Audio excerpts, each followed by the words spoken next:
코로나19의 새로운 변이 바이러스 오미크론이 세계 곳곳에서 빠르게 확산되고 있습니다. 국내에서는 어젯밤까지 6명의 감염자가 발생했고 미국에서도 2명이 추가돼 감염자가 모두 3명으로 늘었습니다. 오미크론 공포가 번지면서 세계 경제 불확실성도 커지고 있습니다. 앞서 이틀 연속 급락했던 미국 증시는 오늘 새벽 주요 3대 지수가 급격히 반등하면서 마감됐습니다. 지난달 국내 소비자 물가와 3분기 경제 성장률이 어제 발표됐는데 소비자 물가는 전년 동월 대비 3.7% 올라서 9년 11개월 만에 최고치를 기록했습니다. 정철진 경제평론가 자리 함께했습니다. 어서 오십시오. 네, 안녕하십니까. 네, 미국에서도 3명의 오미크론 감염자가 나왔습니다. 미국 증시부터 살펴보죠. 최근 연 이틀 급락했는데 오늘은 급 반등했습니다. 마치 롤러코스터를 탄 것 같습니다. 그렇습니다. 현재 오미크론 관련한 세계 금융시장의 모습은 오미크론 때문에 하락했다라는 표현보다는 변동성이라는 표현이 더 맞을 것 같습니다.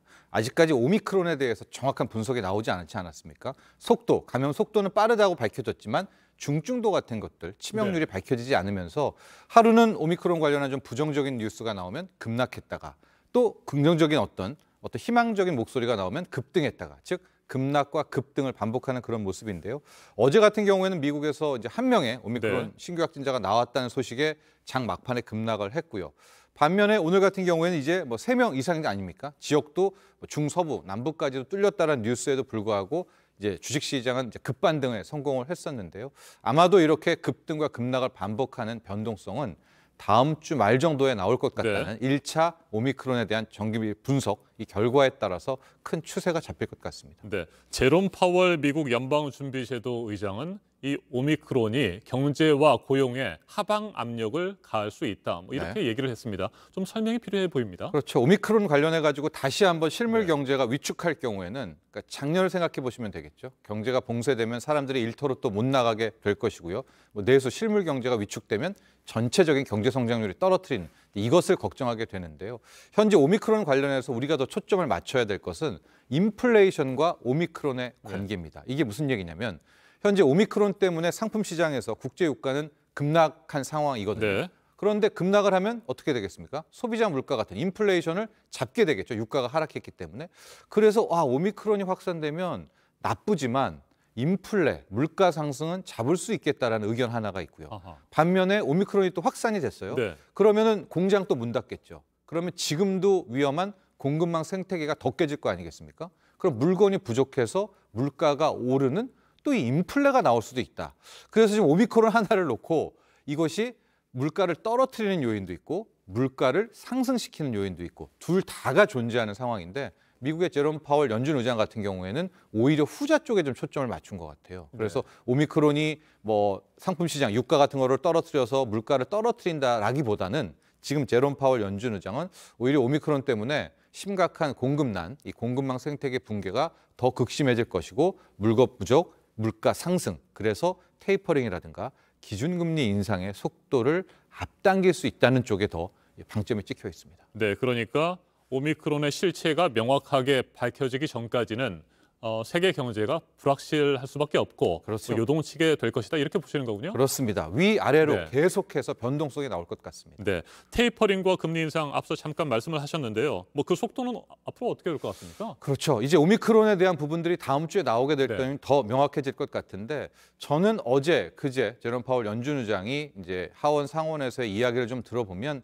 현재 미국 같은 경우에는 강한 긴축 쪽으로 선회를 한 것 같습니다. 그래서 아마도 현재 150억 달러씩 이 투입을 줄이고 있는데 이것을 월 한 200억 달러, 300억 달러씩 테이퍼링의 양을 더 키우게 될 것이고요. 그렇다면 현재 돈을 뿌리는 이 양적 완화는 내년 3, 4월에는 끝나게 되고 그렇다면 현재는 미국의 기준금리 인상을 하반기로 잡고 있는데 상반기 6월 안쪽으로 들어올 가능성이 훨씬 더 높다고 보여지고 있고요. 여기엔 또 많이 요인도 있지만 오미크론이 얼마나 치명적이냐. 이와 함께 국제 유가, 오늘 이제 산유국 회의도 나오지 않았습니까? 유가가 또 어떤 모습을 보이느냐가 굉장히 중요하다고 보여집니다. 자, 이 같은 상황에서 지난달 국내 소비자 물가 전년 동월 대비 3.7%나 올랐습니다. 9년 11개월 만에 최고 수준인데 네. 인플레이션에 대한 압력이 계속해서 이어지고 있다 이렇게 봐야 됩니까? 그렇습니다. 우리 10월에 3.2 나왔을 때 3.2% 무슨 얘기를 했냐면 작년 10월에 전국민 통신비 지원금 네. 나왔잖아요. 그래서 물가가 낮았고 거기 대비 3% 3.2가 나왔다. 기저효과다라고 했는데요. 지금 11월 소비자 물가가 3.7%입니다. 작년 11월에는 아무것도 없었거든요. 그렇게 되면 이제 우리나라도 완연한 인플레 국면에 빠졌다라고 볼 수 있고 항목별로 보면은 석유류도 올랐지만요. 먹거리, 농축 수산물 가격 다 올랐고 서비스 물가 올랐고요. 집세 올랐고 가공식품 올랐고 안 오른 것이 없는 그런 상황이 됐습니다. 그래서 결과적으로 물론 이제 오미크론이라는 네. 또 하나의 변수가 얼마나 중증도 또 치명률이 남아있기는 하지만 이런 추세를 본다면 그동안에 해왔던 패턴 내년 1월, 2월에 한 번 더 추가 금리 인상은 거의 확실시 되지 않느냐 이렇게 분석이 됩니다. 네. 뭐 이르면 내년 1월에 추가 금리를 인상할 수도 있다라는 분석도 나오는데 그렇게 빨리 이루어질 수도 있습니까? 네, 가능성은 매우 높아 보입니다. 현재 3.7%라는 이 월 물가 상승률이요. 연으로 따져도 지금 2%가 훌쩍 넘게 되거든요. 거기다가 앞으로 유가의 흐름 또 오미크론을 지켜봐야 될 것 같지만 이게 단순히 석유류 제품만 지금 오른 것이 아니거든요. 그렇게 되면 한국은행은 역시 한 번 더 대선 전에 추가 금리 인상에 나설 가능성이 높습니다. 네. 3분기 경제 성장률 전분기에 비교하면 0.3% 오르는데 그쳤습니다. 지난해 2분기 마이너스 성장률에 이어서 가장 낮은 수준이라고요. 그렇죠. 속보치는 이미 나왔었고요. 이제 잠정치가 확정이 됐었는데 좀 3분기에 굉장히 많이 주춤했던 것으로 파악이 되고 있고 핵심 하나만 기억하시면은 민간 소비, 민간 투자가 못 쫓아가고 있습니다. 예, 우리의 생산, 제조, 수출은 굉장히 빠르게 늘어나고 한국 경제를 버티고 있는데 네. 우리가 내수라고 표현을 하죠. 민간 소비, 민간 투자가 오히려 우리나라의 경제 성장을 깎아먹고 있는 이제 이런 모습을 보여지고 있거든요. 그런데 여기에서 지금 오미크론 때문에 또 우리가 위드 코로나 2단계로 갈 것을 늦추지 않았었습니까? 그래서 당초에 예상했던 것보다 12월에 민간 소비 부분은 또 처질 수밖에 없고 그렇다면 뭐 우리가 아직은 모르지만 조심스럽게 우리가 목표로 했던 4%대 경제 성장률을 좀 힘들어 보일 수도 있겠다라는 예측도 가능합니다. 네.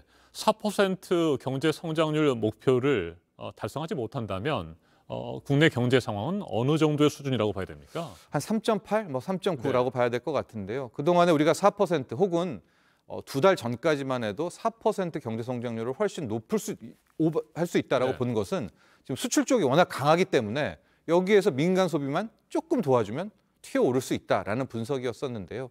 지금 보면 현재 뭐 12월 아닙니까? 하고 현재 이런 패턴들을 보면 올해는 일단 민간 소비와 민간 투자는 좀 기대하기 힘들지 않을까라고 보여지고 있어서 일단은 내년으로 이 바통이 넘어가게 됐는데 내년에 만에 하나 민간 소비와 민간 투자가 못 살아난다면 한국 경제가 좀 더 힘들어질 수 있는 게요.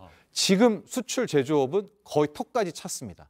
더 가기 힘들 정도가 왔고 이제는 변곡으로 좀 떨어질 상황이고 있기 때문에 이게 돌고 돌아 코로나19, 돌고 돌아 오미크론이 되는 그런 상황이 됐죠. 지금 당장 오미크론의 변수 말고요. 네. 또 다른 중요한 변수가 있겠습니까? 현재 국제유가 흐름 굉장히 중요한 것 같아요. 네. 366이 오늘 끝난 상황에서 일단은 증산을 유지하겠다라고 했습니다. 그런데 366이 무슨 얘기를 했냐면은 오미크론의 어떤 중증도에 따라서 지금은 증산을 하지만 또 감산할 수 있다라든가 이런 모습을 보이고 있기 때문에 유가가 추세적인 하락이 되냐 안 되냐가 굉장히 중요하거든요. 만에 하나 오미크론이 잘 잡혔어요. 그렇게 되면 이것이 또 우리가 완전 해피엔딩이냐? 그것이 아닌 게 다시 한번 인플레를 자극할 수가 있거든요. 네. 실물 경제 돌아가고 유가 급등하고 그렇기 때문에 이게 올라가기도 그렇고 떨어지기도 그렇고 어떤 그런 악재들이 상존한다 이렇게 볼 수 있겠습니다. 네, 경제의 불확실성이 빨리 해소가 돼야 될 텐데 네. 걱정입니다. 지금까지 정철진 경제평론가였습니다. 말씀 잘 들었습니다.